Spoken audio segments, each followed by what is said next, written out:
Maïsette Dufour, auteur almatois, c'est votre deuxième roman qui est lancé d'ailleurs aujourd'hui. C'était en 1760 et la Lune voyait rouge aux éditions Urtubise. Bonjour. Bonjour. Vous lancez donc officiellement au Salon du Livre aujourd'hui, mais hier, vous étiez, je pense, au Lac-Saint-Jean. Il a été lancé à la bibliothèque d'Alma hier soir. Et comment c'était?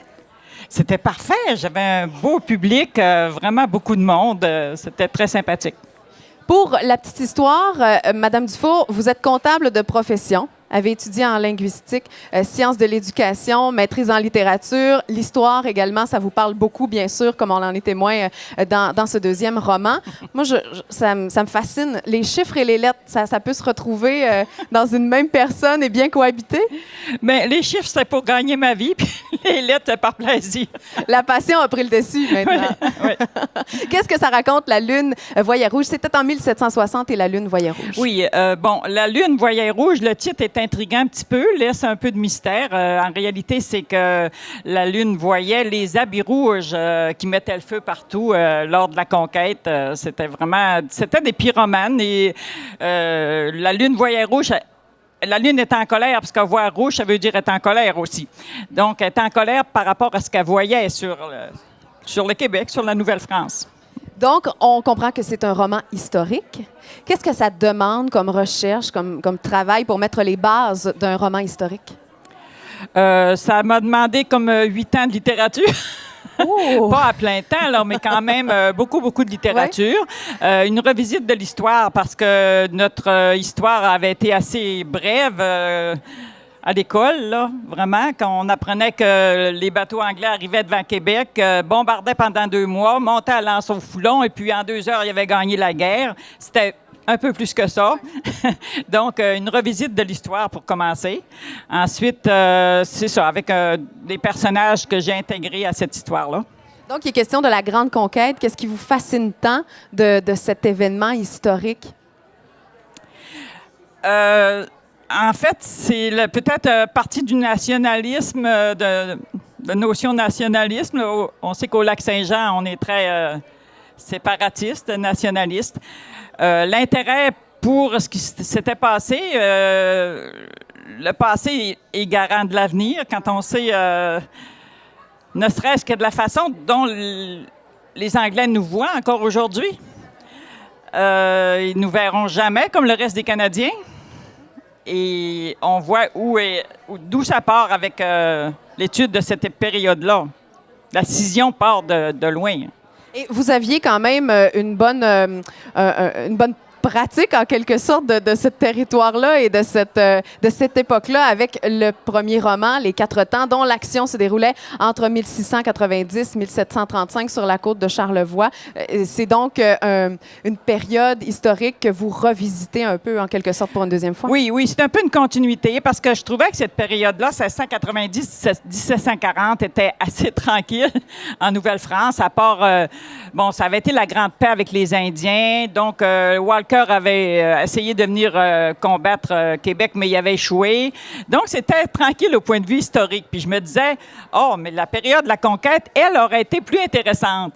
Et j'ai pris le fils de mon premier personnage, que lui s'est installé à l'île aux Coudres et qui allait être vraiment dans l'œil de la tornade. Parce que l'île aux Coudres, quand les bateaux ont rentré dans le fleuve, c'était la première place qu'ils ont abordée, évidemment.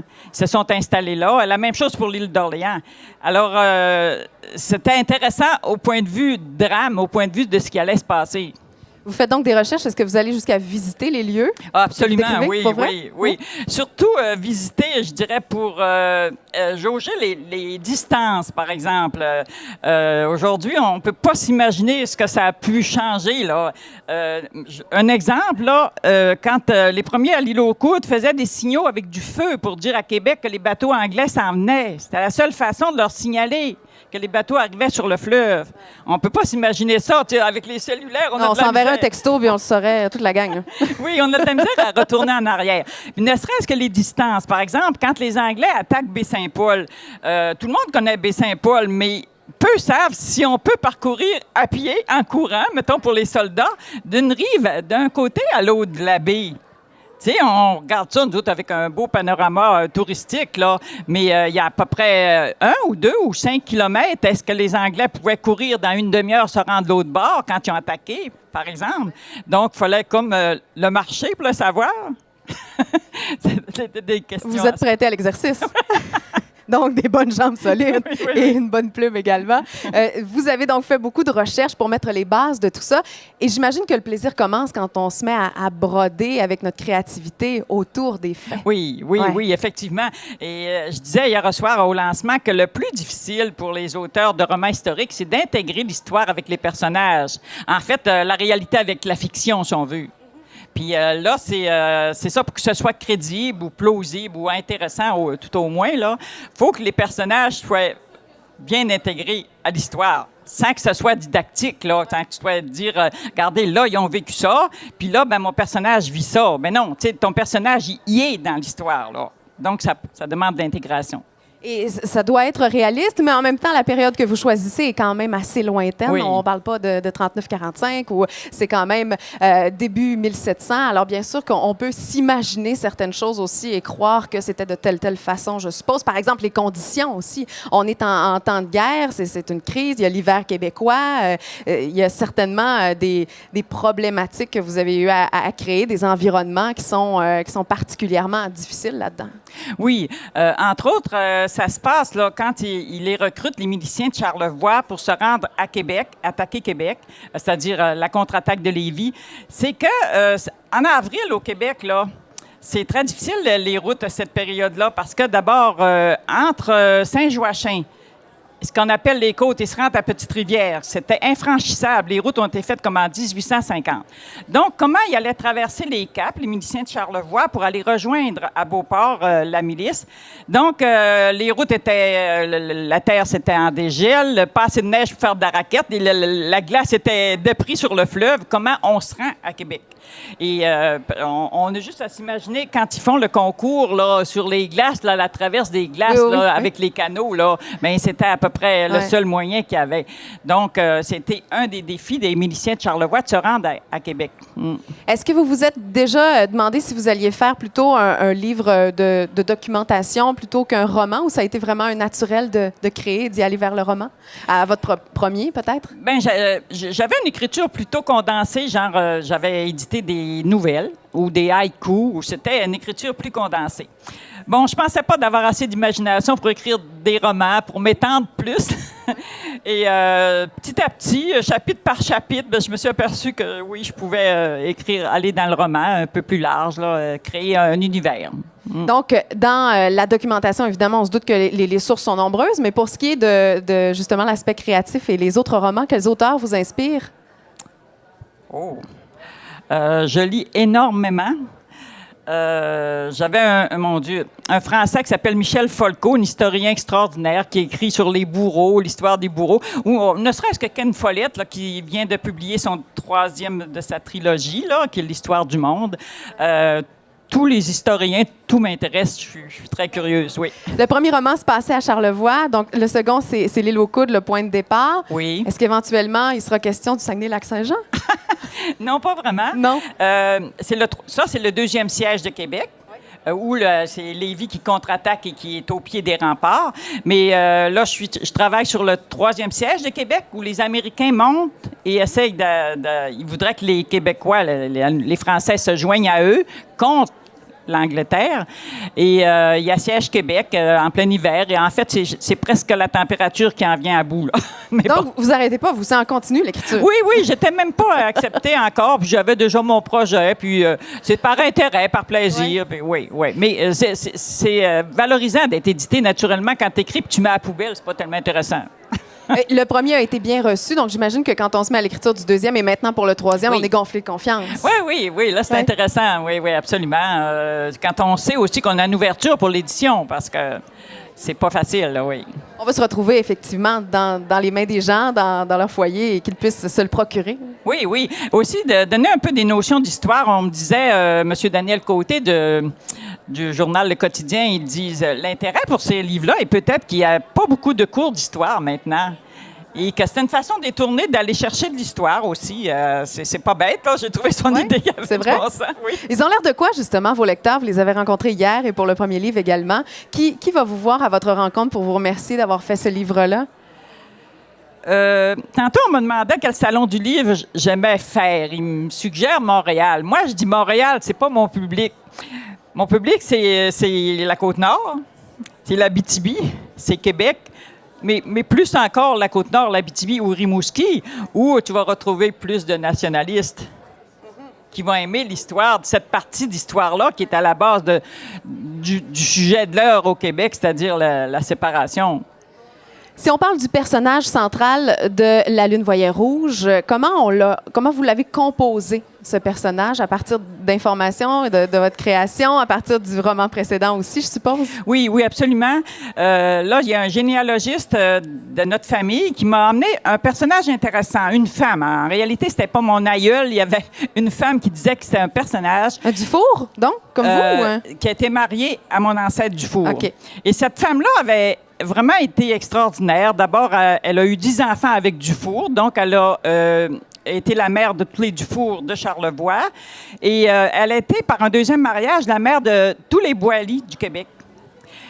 Donc, c'était une femme maîtresse. C'est un personnage intéressant. Là, en tant que féministe, ça m'intéressait.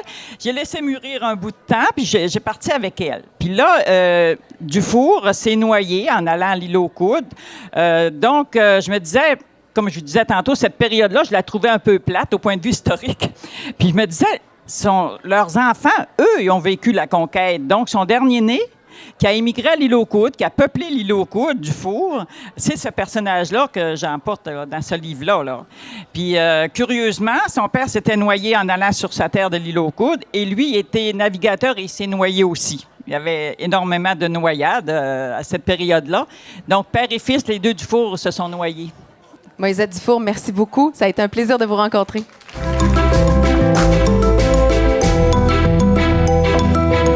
On poursuit avec Sylvie Payette. Bonjour Sylvie. Oui, bonjour. Moi, c'est roman jeunesse. Alors après, Patrick, c'est formidable, mais il a oublié de dire qu'il avait sorti un roman jeunesse. C'est vrai parce que c'est vrai effectivement que Patrick a fait aussi dans la littérature jeunesse. C'est important parce qu'il y a des romans noirs, il y a des romans de toutes sortes, mais il y a aussi un roman jeunesse. Avec une petite tendance Patrick Sénécal quand même, mais plus facile à aborder. Je ne l'ai pas lu, mais c'est mon programme du salon. C'est plus facile à aborder quand même. En tout cas, les précédents, là, je ne sais pas s'il y en a un qui est tout récent. Celui-là, je ne l'ai pas vu passer. Sylvie, on va parler de Savannah. C'est le 8e déjà, qui s'intitule Retour aux sources. C'est publié chez Recto Verso. Patrick est parti en disant qu'il lui retournait aux sources. Puis j'ai dit, c'est formidable. Il dit, c'est un retour aux sources. Puis c'est le titre de mon 8e roman. C'était pour faire une transition. Mais il aurait voulu qu'il n'aurait pas pu faire mieux. Alors peut-être que tu vas arriver à faire la même chose pour Max Carignan tout à l'heure. Je ne sais pas. Là, je vais essayer de trouver un mot en latin, peut-être. On verra tout à l'heure. J'avais envie quand même de prendre le temps qu'on parle de toi un peu avant de plonger directement dans Savannah. Tu es née à Montréal. Oui. Évidemment, on le sait, fille d'André et de Lise Payette. Oui. Une partie de ton enfance... Et mère de Flavie. Je commence à le dire parce que Flavie a fait un documentaire, puis les gens commencent à la connaître. Sûr. Donc, ça m'est arrivé à un moment donné d'être dans la rue, puis quelqu'un me disait « Ah, vous êtes la mère de Flavie? » Je dis « Ah, boy, j'ai pas fini d'être la fille de ma mère que je suis déjà la mère de ma fille. » Pas moyen d'être juste moi. Ah, non. C'est dans un sens ou dans l'autre. C'est l'histoire de ma vie. Il y a une partie de ton enfance qui s'est passée en France, parce qu'évidemment, la famille Payette a bougé là, à Paris. On s'est installé 6 ans et demi à Paris. Comment c'était, ça? C'est autour de quel âge? Et moi, j'avais 6 mois, 6 ans et demi, donc j'étais une petite Française. Quand je suis arrivée ici, j'avais tellement l'accent que les gens se moquaient de moi. Moi, j'ai passé vraiment une adolescence... à essayer de perdre mon accent, que j'ai pas mal réussi à perdre, heureusement. Oui, ça s'entend plus, là. Non, mais il a fallu que je travaille. J'avais des amis qui me disaient, OK, maintenant, tu vas dire après moi, j'ai de la misère à dire. J'ai parqué mon char sur le boulevard des Coris. J'ai passé des heures à faire ça. Fait que mes amis me disaient, OK, on va répéter. J'ai fini par le perdre, mon accent, avec ça, parce que c'était, pour moi, très important pour m'identifier. Parce que même quand j'étais à Paris pendant 6 ans, même si j'étais petite puis j'ai grandi, j'étais la petite Québécoise à Paris. Mais j'avais tellement l'accent que les gens que j'ai revus après m'ont dit que quand j'étais petite, j'étais pire qu'une Parisienne. J'avais vraiment un accent immense. Ben, et c'est sûr, à cet âge-là, c'était une immersion totale. Donc, l'apprentissage de la langue, même le choix des vocabulaires, des tourneurs de phrases se faisait directement totalement. dans cette langue que tu entendais Oui. autour de toi de Oui. cette façon-là. Quand j'écris Chambre en ville, il a fallu, mais vraiment, là, que je me replonge dans l'identité québécoise, les expressions, la langue québécoise. Mais c'était correct parce que c'est une erreur, quelque part, que j'ai été en France. C'est une belle erreur parce que ça m'a apporté beaucoup, beaucoup. Bien sûr. Mais sauf que c'était de me retrouver mon identité. C'est drôle que tu m'amènes sur Chambre en ville parce que c'était ma question suivante. Le grand public a découvert à tout le moins ton écriture parce qu'évidemment, quand on écoute les séries télé, on n'a pas tendance à... on le fait peut-être plus aujourd'hui qu'on le faisait à l'époque, mais on n'a pas souvent tendance à retenir le nom des auteurs, à associer ça beaucoup. Non, c'est tout le monde contraire. connaît. Hein? C'est le Ah oui? contraire. À l'époque, les auteurs avaient tellement... On regardait une émission de télé, on savait qui était l'auteur. Il y avait tellement un style particulier. Et tu as l'impression que ça se perd un peu aujourd'hui? Oui, beaucoup. Si je demande aux gens, je suis pas sûre qu'ils savent le nom exact de l'auteur. De telles séries qui suivent et qu'ils aiment beaucoup, ils vont par vous exemple. dire Fabienne Larouche parce que Fabienne était là aussi à la même époque. On regarde, par exemple, on regardait la télé puis on dit, ah ben ça, c'est Guy Fournier, c'est sûr. Ou ça, on était dans Victor Lévy-Beaulieu, on n'avait aucun doute. Parce que la façon de décrire et de traiter l'image était vraiment différente. Alors que là, on est dans des modèles plus formatés un peu? Ben, des fois, j'ai l'impression qu'on est presque toujours dans un même pub. J'ai l'impression qu'on est dans une pub. C'est-à-dire, le décor et tout. Des fois, je suis pas fine, hein, mais des fois, on tourne puis je dis, mais non, je suis dans une pub ou dans une émission de télé, là, je sais plus. Mais ça dépend parce qu'on fait encore quand même des séries qui ont une marque. Oui, ça tout à revient fait, d'ailleurs. Tout à fait. J'ai l'impression qu'il y a quelque chose qui redémarre oui, en il y a quelque chose qui au revient. Québec Mais moi, je me présentement. doutais que ça allait revenir parce qu'aux États-Unis, ils l'ont fait, le retour aussi. Oui, il y a tout à un fait. moment donné, il fallait qu'il y ait plein d'auteurs puis plein de réalisateurs. Puis là, ça se normalisait. On ne savait plus. Mais moi, quand j'ai commencé, tout le monde savait qui écrivait quoi parce que c'était... Et l'important pour travailler à la télé, comme en littérature, c'était d'avoir son style. Il fallait pas aller essayer de prendre le style de l'autre, ou on copiait pas, ou on n'essayait pas d'être dans un genre à la mode. Il fallait créer un univers ou quelque chose qui ressemblait à personne.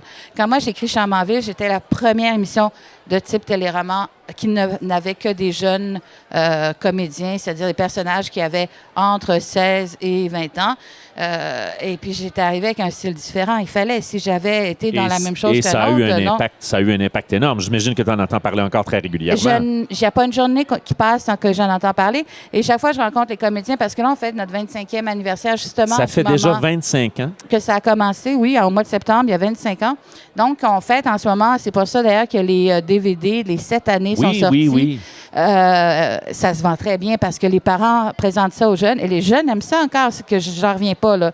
Je suis très surprise parce que quand même, ça fait 25 ans. Mais quand j'ai l'impression que quand on touche à quelque chose d'aussi vrai, parce que quand on écoutait Chambre en ville, on avait l'impression de toucher à la vérité. Je veux dire, moi, il y a 25 ans, je m'en souviens, là, quand on touche à quelque chose d'aussi vrai, d'aussi précis, d'aussi proche de la réalité qui touche les gens, même si l'image, le format va avoir vieilli, puis on va regarder ça au début, on va faire « Oh, attends un peu. » La première année, la mode était tellement horrible, là, c'est effrayant. Là, les gens rigolent. Mais en même temps, les sujets qui sont abordés sont les mêmes.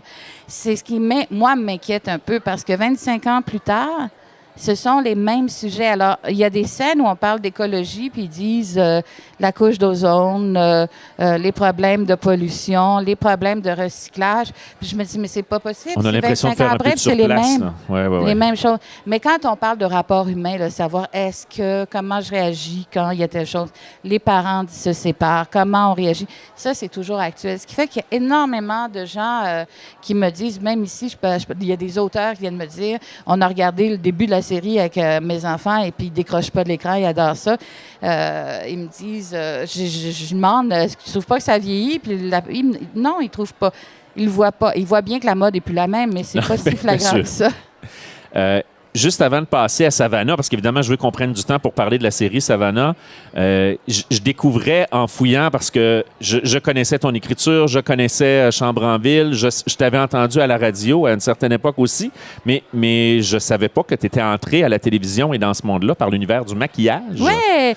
J'apprenais ça. J'ai déjà été jeune, belle et mince. Ouais. J'ai pas de difficulté à le croire. Merci. Je portais des talons hauts, puis j'étais toujours coiffée et maquillée parce que c'était mon travail. Et puis, à force d'écrire, à un moment donné, on était un petit peu moins actifs.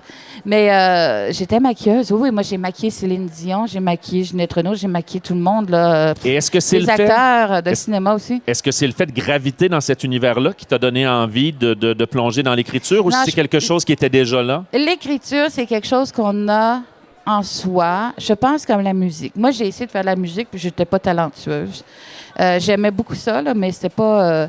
Il y a quelque chose qu'on a besoin d'écrire. On a besoin d'inventer des histoires. Moi, je passais des heures à regarder par la fenêtre d'une voiture en voyage, puis j'avais pas besoin de parler. J'avais juste besoin de laisser mon imagination partir et j'avais le temps de faire un film, 2 films, 3 films. Donc, l'imagination, c'est quelque chose qui nous habite. Et j'ai commencé à écrire, j'avais 10 ans. Sauf que ce qui est arrivé, c'est que ma mère a commencé, elle, un téléroman et elle m'appelait tout le temps quand elle était bloquée ou qu'elle avait un problème. Puis je la sortais toujours de ses problèmes parce que j'étais... On parle duquel, là? Ah, c'était La Bonne Aventure. D'accord. Et après une année de La Bonne Aventure, elle m'a dit, Sylvie, plutôt que je t'appelle tout le temps, viens donc chez nous, puis on va le faire ensemble. Puis je dis, je vais essayer. Je n'étais pas certaine. Et puis finalement, on a eu une collaboration extraordinaire qui fait que La Bonne Aventure s'est retrouvée numéro 1 très rapidement dans les codes d'écoute. Ensuite, on a fait des Dames de cœur qui s'est retrouvée numéro 1 dans les Dames de cœur, dans les codes d'écoute aussi. Et de là, j'ai fait Chambre en ville, mais comme moi, comme auteur, vraiment. Et ça s'est éventuellement retrouvé numéro 1 dans les codes d'écoute. Donc ça a été... c'est des beaux succès, évidemment. C'est des très, très beaux succès, une très belle période. Et puis, après ça, on est tombé sur quelque chose de très différent comme style. Et puis, je suis contente, moi, de voir à la télé des émissions comme Série Noire, c'est ça? Oui, Série Noire à Radio-Canada. Série Noire ou Unité 9. Unité 9, qui marcherait bien aussi. Et c'est tout simplement parce que c'est des univers totalement distincts. On peut regarder ça, puis on aime ou on n'aime pas, mais c'est de la création. Et ça, pour moi, c'est extraordinaire. Sortir du décor IKEA. Oui, bien sûr. Et d'un téléroman IKEA. Ou d'une série IKEA. Je nous arrête, je nous fais quitter le monde de la télévision. Je veux qu'on plonge en littérature jeunesse parce qu'il faut qu'on se garde un peu de temps. Tout ce que Patrick a dit était vrai. J'étais entièrement d'accord avec lui sur tous les points sur ce qui est de la télé, cinéma versus le livre. Oui, au niveau de la liberté, au niveau des contraintes, oui. Parce que tu ressens la même chose. Donc, quand tu te retrouves en écriture, tu peux aller où tu veux. D'ailleurs, ton personnage se promène. Oui, mais regardez, c'est incroyable parce que ça, c'est la fille de Pete et Lola. Mais on n'a absolument pas besoin d'avoir vu la série pour la suivre parce que c'est pas nécessaire. Le plaisir que c'est les parents, les mères, souvent ont envie de le lire avant ou en même temps que les jeunes, puis ils peuvent leur donner des renseignements de personnages parallèles que le jeune n'a pas. Mais c'est pas nécessaire. Sauf que... c'est ça, j'allais raconter. C'est la fille de Pete et Lola, mais où est-ce qu'on s'en allait? Non, mais moi ce que j'allais dire, là, on est au 8e tome. Ah non, mais c'est ça, mais je voulais pas, j'aurais dit non, mais je veux pas faire Chambre en ville, là, à mon éditeur. J'ai dit, j'ai pas envie de faire un roman dans un lieu, tout ça. J'ai dit, je veux voyager, je veux fouiller, je veux me promener, je veux avoir de l'action. Donc, ça prenait la liberté qui vient avec le médium de l'écriture. Elle voyage, elle se retrouve partout parce qu'à un moment donné, elle est rendue en avion privé parce qu'elle rencontre quelqu'un qui est très riche qui peut lui permettre de se déplacer en avion privé. Donc, tout est possible. C'est ça qui est extraordinaire. Elle peut même remonter dans le temps. Tout est... façon de parler, dans ses rêves, elle le fait. Mais... Bien sûr. Est-ce que... j'imagine que c'est beaucoup plus facile pour quelqu'un qui veut plonger dans la série a avantage à commencer avec le premier puis à avancer. Là. Oui. C'est difficile d'appréhender. Moi, j'ai lu celui-là. Oui. Vous êtes retrouvé? J'arrive à me retrouver, mais je sens quand même qu'il me manque beaucoup d'informations sur ce qui vient avant. Là. Oui. Mais moi, j'en ai qui ont commencé au 3 ou au 5 qui m'ont dit que c'était très bien retrouvé. Rendu au 8, je crois qu'il faudrait quand même commencer un petit peu plus tôt. Oui, il y a beaucoup de... Parce qu'il y a comme 2 histoires. Dans le fond, il y a la partie de 1 à 6. Parce que dans le tome 1, elle découvre quelque chose et il faut qu'elle identifie qu'est-ce que c'est. Il faut qu'elle décode. Il faut qu'elle trouve quel est le code secret pour décoder, décrypter un document ancien sur lequel il y a des symboles. Et au début, elle fait ça pour s'amuser, mais tranquillement, elle découvre que c'est vraiment sérieux. Puis il y a des gens qui veulent aussi mettre la main sur ce document-là, qui lui permettra peut-être de découvrir le trésor des Templiers. Ce qui fait que dans le tome 1, elle n'a aucune idée c'est quoi les Templiers. Elle n'a aucune idée c'est quoi codex. Elle n'a aucune idée qu'à l'époque, ils avaient des trucs cryptés. Donc, on parle vraiment d'une jeune fille qui a 16 ans, qui pourrait venir d'ici, et puis tout à coup, parce qu'elle est allée dans un pays en voyage, et tout à coup, elle se retrouve avec ça. Et là, elle va Donc, plonger on parle- dans une aventure bien plus complexe. Oui, c'est ça. Mais ce que j'ai fait, c'est vraiment dans le premier, elle est encore jeune et puis très intéressée à la mode et tout ça. Et puis plus ça avance, plus elle vieillit. Et pour moi, c'était ça l'intérêt, c'est que dans le tome 1, elle parle encore avec chill, cool, tout ça. Et tranquillement, on la voit quitter ce monde-là, se retrouver dans dans le pétrin et vieillir. Fait que quand vous êtes rendu au 8, elle a 18 ans et elle a beaucoup plus de maturité quand même que dans le tome 1. Est-ce que ça se poursuit? On arrive au 8e, on n'a pas terminé, là. Non, le 9 devrait sortir pour Noël et puis je veux aller au tome 12. Jusqu'à 12. Oui, parce que dans le tome 6, il y a une partie qui est résolue. Et puis, mais elle découvre autre chose Et qui donc, on va l'amène finir ailleurs. le deuxième cycle de 6, dans le fond, avec... Exactement. avec la Et fin voilà. du deuxième. Et puis après ça, je ne sais pas du tout ce que je vais faire, mais pour l'instant, je suis dans l'univers de Savannah. J'ai aussi un livre pour adultes qui est Petit déjeuner compris, qui est un livre avec une aventure qui, justement, avec l'histoire d'une maquilleuse qui nous amène sur les plateaux de tournage d'une série. Donc, on puise toujours quand même un peu dans les univers qu'on connaît, dans des Oui, mais choses qui sont à nous, idéalement, là. oui, comme dirait Patrick, c'est que plus on a à écrire, mieux si on connaît bien l'univers, c'est intéressant, mais en même temps, d'un autre côté, c'est que c'est des univers qu'on connaît bien, qu'on peut faire partager. Moi, le fait, j'ai eu plein de questions sur le maquillage quand j'ai fait des conférences sur Petit déjeuner compris. Comme j'en mets un peu, mais pas beaucoup, j'ai pas étalé toutes mes connaissances dans le livre.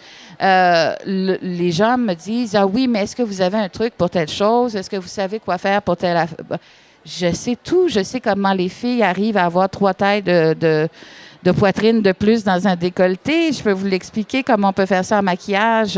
Là, ils me disent, oui, mais est-ce que telle personne, elle a l'air de la même chose? Oui, je l'ai vue. Ou alors, moi, ce que je trouve merveilleux, c'est quand on me dit, regardez comme elle est belle, cette mannequin sur la page couverture. Elle est naturelle, complètement naturelle et elle est belle. Moi, je commence à détailler. J'ai regardé.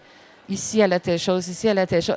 Ça a l'air pas maquillé, mais il y a probablement 8 couches de maquillage. Il y a beaucoup de travail pour que ça ait l'air naturel. Oui, et 4 personnes qui sont passées après pour faire du Photoshop. Mais même naturel, on peut y arriver. Bien sûr. Je suis obligé de vous arrêter. Sylvie Payette, on aurait pu parler pendant tout le reste de l'avant-midi. Merci. Merci à vous. Au vous. revoir. Bye bye. À bientôt.